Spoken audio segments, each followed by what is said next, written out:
Brennan, how you doing, man? How's it feel to be in Sioux Falls, South Dakota? God. Feels good? It's good.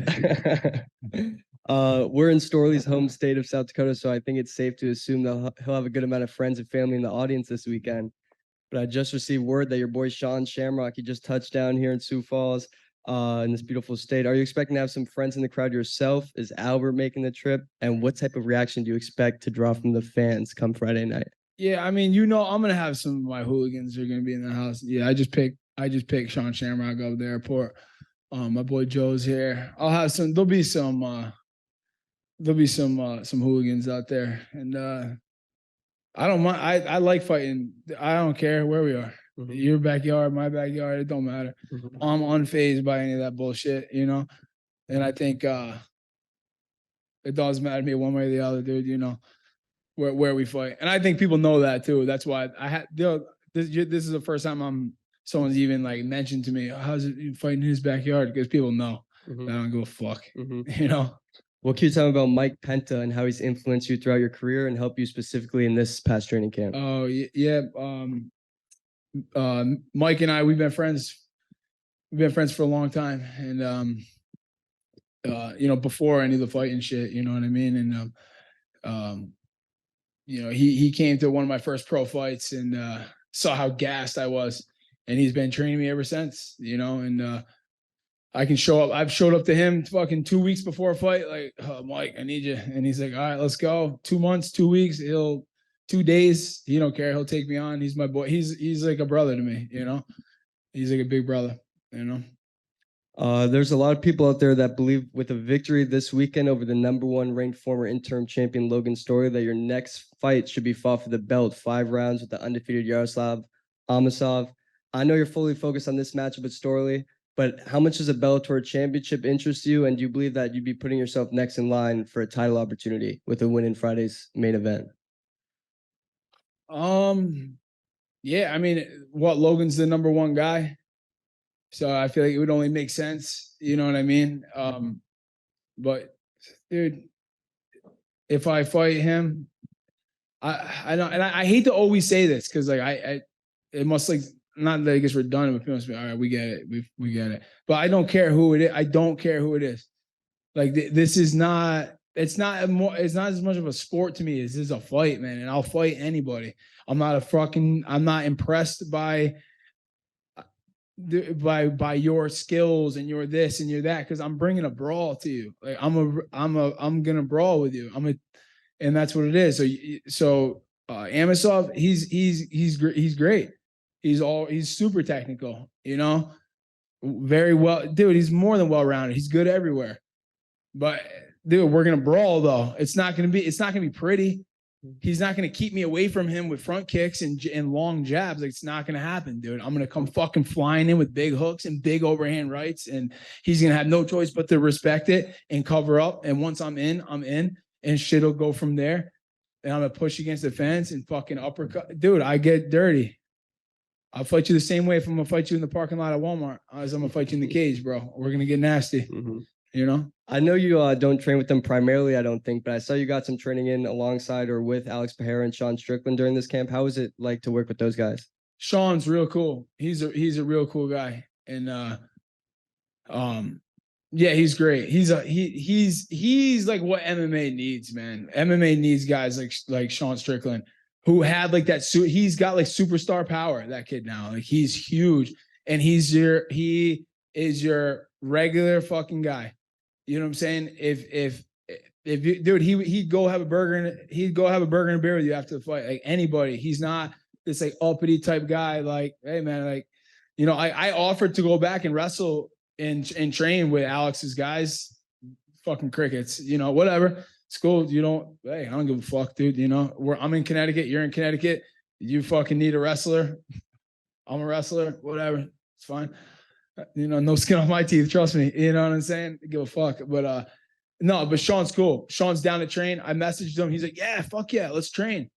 We're like, I'm not going to beg to train with anybody. Fucking please, dude. We're MMA fighters, bro. You ain't the MLB. You ain't in the fucking NBA. Yo, you ain't no fucking millionaire fucking.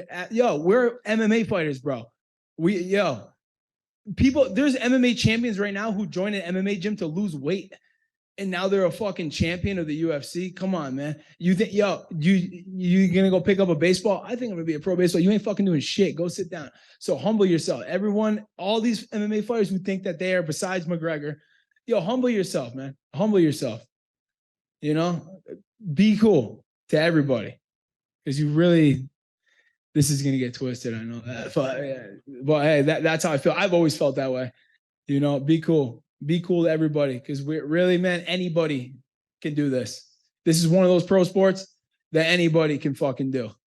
Not anybody can go play pro football. Not everybody can go play pro baseball. Later in life, I'm talking. You could be 20. You could be 20 years old and go join a gym, a UFC gym, and get into the UFC one day. You're not going to pick up a baseball at 20 years old and gonna be in the MLB. What? Please, dude, please. You couldn't get a hit across the street. And this is an independent league. You ain't getting a fucking hit, dude. You ain't getting a hit. I grew up playing baseball. I'm not going to get a hit over there. No, we're all getting struck out. You know what I'm saying? Be cool. You could jump on an undercard MMA fight. I bet you fuck somebody up. You probably get a Bellator contract. You might be on the early prelims in the UFC, dude, in a year. Yo, what's up, dude? There you go, bro. So that's my point. I got a little carried away with it, but that's my point. Is be cool. Like, you ain't fucking better than anybody, Yep. Hey, Brennan, Pat Dano, Combat Sports. What's up, man?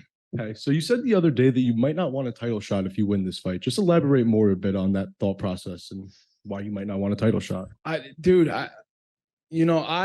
got kind of cast into this, like when I came back, what was it, a year and a half ago in February 2022, right? I didn't know what I was gonna do with this yet. If I was just gonna fight part-time, work my union job full-time, and just fight middle of the road guys at Mohegan Sun once, twice, maybe 3 times a year. That sounded real good to me, That sounded real good, especially the new contract they got. It was decent money, 50 G's to fight in my hometown, and I wasn't trained. I was training, but my first 2 fights back, dude, I worked. I was working my job right up until the week of the fight. I worked, so there was less stress because I knew I was part-time. Everybody knew I was part-time, so it was almost like they expected like part-time results. You know what I mean? Now, when the Homasi fight came up on CBS, over the winter, and hey, you want to fight Sabah Homasi on CBS? It's like, fuck, like I do, but it's like, but do I? Like, do I want to not quit my job? Do I want to take time off of work and really be a full-time pro fighter again? And it used to give me a lot of anxiety being a full-time pro fighter, all the pressure and shit that goes with it, So, I kind of it happened and I went with it. And I won that fight. It was a good fight. And people like what they saw out of me and Sabah, dude. We killed it. Me and him killed it. Shit, we're up for fight of the year. Dude, we fucking killed that shit, man. I don't care. I know Sabah's mad he lost. He already knows, dude. He already knows he can go win. I'll win. I'll run him back for the belt. If I get the belt, he'll get first title shot as long as he's winning. And it's like and then this fight came about. So it's kind of it like forced my hand. And I didn't want to say no to fighting these guys. You know what I mean? Because it wasn't why. Like, do I want to fight Logan Storley? Like, sure. Yeah, I do. But in order to fight Logan, I have to take time off of work again. I have to actually fucking train. I actually have to get in shape. You know what I mean? So everything that goes with it. And, I didn't have time to make up my mind. It got made for me, So it was basically just taking that next step. Yeah, man, this is the next step right now. And if a title shot is next, and who knows what the giant elephant in the room for everybody, who knows what's going on with this promotion. You already know I love Bellator. I've been fucking claiming Bellator boy since day one. I don't fucking want to go anywhere else. I don't. There's one place I want to go. If this ever folded, and it's not even for the reasons why the general public thinks, man. People want our fucking roster. Our roster is the best now that it's ever been. The Bellator roster is stacked right now. You ain't coming to fucking Bellator and getting a cakewalk to the belt. Fuck no, dude. There's killers in every division. You know, there's killers in every division, man. I've always loved Bellator, man. Always been proud to fight for Bellator. Always. You know, I never saw it as a step below the UFC. I saw it as an alternative to UFC. This is a fighter-based promotion. You know what I'm saying? Yo, I've had in the past, dude, I've had Bellator. I don't even give a fuck. It's on the record. Fuck it. I've had Bellator advance me money out of my fucking purse because I've been broke. And I'm like, yo, I want to train for this fight. I want to stop working. Yo, here's 10 grand. Here you go. We'll take it out of your purse. Yo, is the UFC doing that? I don't think so. I don't think so. You know what I'm saying? I always felt at home here. This is like, I always felt at home with Bellator. And, you know, there's no, I'm a kind of guy, dude. I have to be very comfortable with what I'm doing, man. I don't like feeling awkward. I don't like feeling like I'm an imposition on people or people are imposing on me or what's going on. I need to just go with the flow. And this place has always been it's always been so natural to me, you know?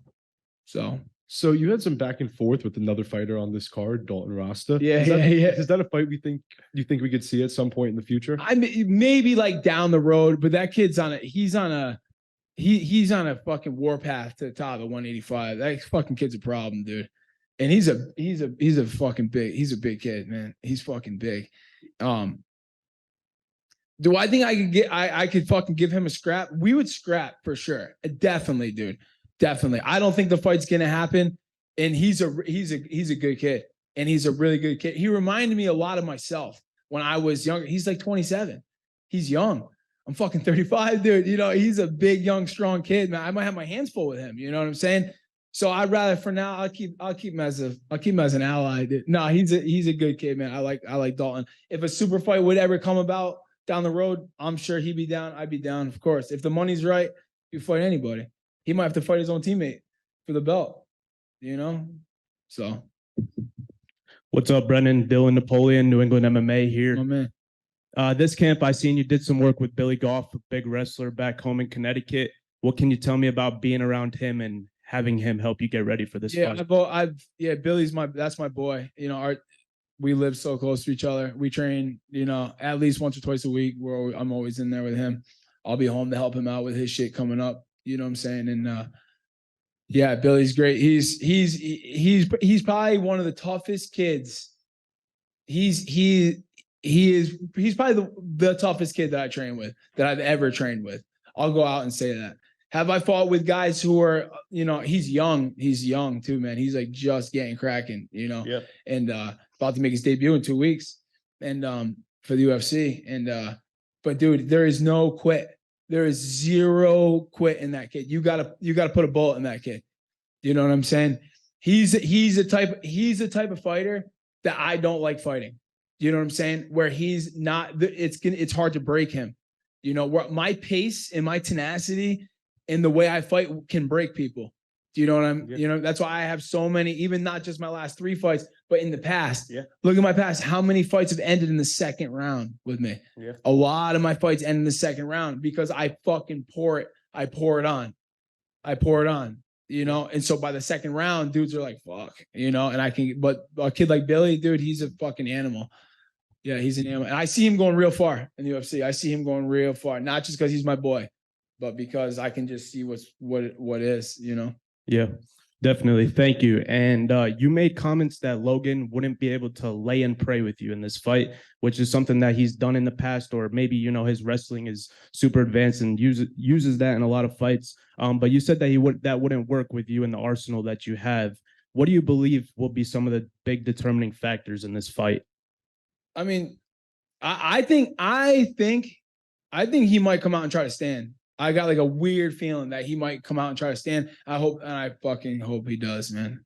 I hope he wants to try to. I hope he worked on some cool little knickknacks with his fucking boys down there. And then they're gonna come out and do some knickknacks. Maybe try to kick my calves and bucking bullshit like that. I'll fucking put him to bed.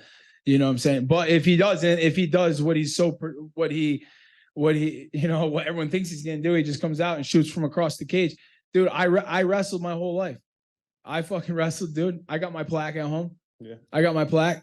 I don't got 4 of them like him, but I got a plaque. And I was a fucking jerk off in college too, bro. I was a fucking jerk off. I didn't fucking train. I was eating Burger King. You know what I'm saying? J-Woo was just getting cracking. We were just getting good. They're fucking serious now. We weren't as serious back then. I didn't take it as serious. And dude, you can't just come out and you ain't gonna come out and just take me down. I've never really been taken down. You know? Yeah. And last from me, what can you tell me about your recent endeavors with Monster Energy and being a part of the team now? Yeah, I was with Monster. I was with Monster a long time ago. You know, Hans Mullenkamp. He's a, you know, I consider him a friend of mine and someone I look up to in many aspects of life, man. You know, he's an incredible father to his kid. He's a dude. He has so much fun with his kids. He's got his shits in order, dude. As far as being an entrepreneur, whatever he touches turns to gold. That guy. You know what I'm saying? So, and I had an opportunity, you know, we parted ways back when I was doing my fucking crazy shit I was doing. When I dropped off the earth, obviously I wasn't sponsored by Monster anymore. And then after the last fight, you know, Hans, you know, we talked and you know, he invited me back on the team. And, you know, you know, aside from how cool it is to be sponsored by Monster, Hans is the kind of guy that I like to, you know, have in my life. Do you know what I'm saying, man? He's nothing but like a positive influence kind of guy. You know what I'm saying, man? Like he's a fucking role model, the guy. You know, it's undeniable. So yeah, it means a lot to me to be back on Monster, you know, for more than just that it's fucking pretty swag. It's a pretty swag sponsor. But there's a lot of cool guys, man. Another guy, I got close to some of these guys, you know, Cody Dresser is another guy, he's on the action sports side, but these dudes are all family men, man. And they're all just like living like a cool, fun life. These dudes have fun. They take care of business. They're about their families. You know, they're great guys, man. It's great company, you know. So I just have one last one. You said the word super fight, so it made me think about earlier this week. You mentioned how you would love to one day fight one of these Paul brothers, Diaz brothers, something like that in the boxing realm. How it's unlikely, I know, but you would. Yeah. I wanted to ask, talk about that, but also, would you entertain maybe or have any interest in a boxing match one day, maybe down the line? I mean, yeah, I would. I would definitely box down the line. I think that I would have to get my name's gonna have to get bigger in order to get some of these big fights. You know, dude, all respect to Nate Diaz. He deserves all kinds of respect. But me and him are literally the polar opposite. Like he has a massive following and he can't fucking hit hard, dude. So it's a very safe fight to fight Nate. So Jake Paul, great job picking him out. You know he's not going to knock you out, but yet millions of people are going to watch for Nate Diaz. I'm the fucking opposite. I got 30,000 followers, dude, and I can fucking smoke anybody. So what? You're going to get knocked out by me and no one even fucking knows who the fuck I am. You know what I'm saying, man? So I got to get big. I got to blow my name up, and then I could take the boxing world. I could take it over if I want. I can box. I can box. You know, you see me brawling on the MMA cage. I have a different stance. I have a lower stance in MMA, so I can not get taken down, and I throw a lot harder in MMA. I can box. You know, you want to put some fucking boxing shoes on, bro, and jump in a ring? I'll light dudes up. You know. Brennan, just one for me. Did something awaken inside of you in that Sabah Hamasi fight? I know you're very open, and I commend you for being open about your life journey. Yeah. I think it's a motivating thing for a lot of people inside and outside the sport. Yeah. But was there something woken in you in that fight? Because you kind of talked about first coming back and how that conversation went with Bellator. What do you mean, like prior or like during it? During it, or just something where you're like, all right, now, because now look, you said, you know, your first conversations coming back with Bellator, maybe you're fighting and you're still working, but now here you are, you're in Logan Storley's backyard, you're ready to take his spot. Yeah, man. You know, I mean, dude, I listen, I see things for what they are. I do. I'm not really like, I'm not like this huge optimist, dude. If I don't see like, so like with the Hamasi fight, I knew what was going to happen. I knew what would happen, dude. I knew it was going to be messy at first. It was going to be fucking crazy, right? I knew we were going to slug it out. I knew I was going to get hit. And then I knew if I kept putting that fucking pressure on, shit would start to turn my way. And it did. You know what I'm saying? So as far as like it being like, nothing is like awoken in me, you know, dude, I can see what can happen. If I do my part, I can predict my outcome. If everything goes to my plan, just like Friday night, if everything goes to my plan, dude, I'm going to fucking knock this kid out probably in late in the second round. You know what I'm saying? if it goes my way, if it goes the way I'm seeing it. You know, it might not, you know, but nothing's really, I'm not this like a woke kind of guy, dude. I'm like more of like a realist, like fucking call it how I see it, you know. I know that's like a term with like the kids these days. Yo, dude's woke, bro. Like, I don't even know what the fuck that means, dude. I'm just telling you what I think and what I know, like what I see.